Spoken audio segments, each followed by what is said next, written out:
Where? It's all right. I was just demonstrating the misuse of free speech to prove it exists.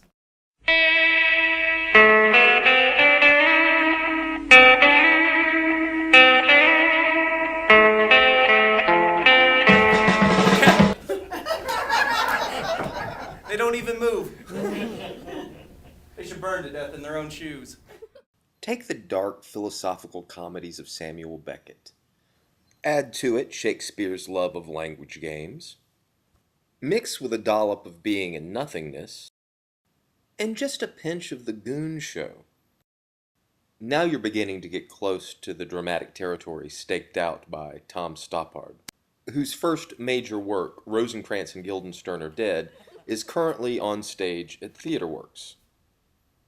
The New Moon Theater Company's production of Rosencrantz&Guildenstern is really a good example of how to make a perfectly enjoyable show with limited resources and, to be honest, a mixed assortment of talents. In his interpretation of the play, director Gene Elliott has placed Rosencrantz&Guildenstern backstage in a production of Hamlet that could easily pass for an outtake from Waiting for Guffman, Christopher Guest's parody of community theater. From John Reed's campy, prancing Polonius to the black and scarlet ribbons worn by David Hammond, everything is sufficiently and authentically Ed Wood-esque. That means less skilled and sometimes miscast actors actually shine as brightly as the stars, charming the audience with totally earnest tomfoolery. Welcome, dear Rosencrantz and Guildenstern. Moreover, that we did much long to see or need to use you did provoke our hasty sending. Something have you heard of Hamlet's transformation, so call it, since neither the inward nor the exterior man resembles what it was? What it should be, more than his father's death, that thus hath put him so far from the understanding of himself, I cannot dream of.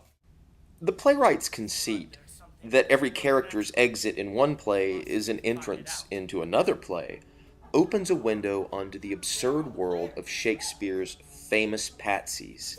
These two men who are almost interchangeable find ways to pass the time while waiting for their cues and looking for clues that might explain this condition of waiting and wondering and not knowing.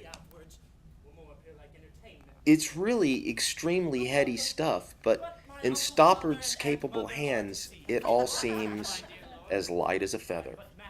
Here's John Devon, a prolific freelance writer, playwright, and community actor, as the player, explaining Rosencrantz&Guildenstern's central metaphor and what it means to be an actor.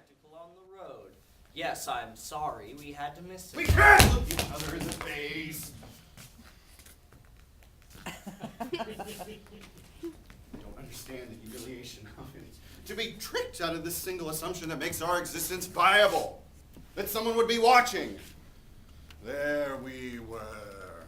Demented children mincing about, wearing clothes that no one ever wore.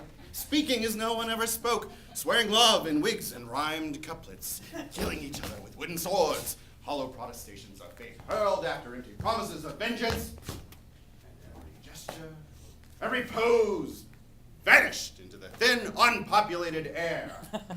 We ransomed our dignity to the clouds, and the uncomprehending birds listened. Don't you see? We're actors. We're the opposites of people.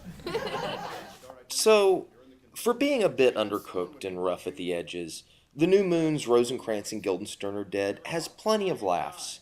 The performers are having such a good time doing what they do, and that kind of joy tends to be really infectious. What it lacks in production values, it makes up for in thoughtfulness. And it's on stage at TheatreWorks through Sunday, April 26th. Check the flyer theater listings for complete details. The murderous king addressed the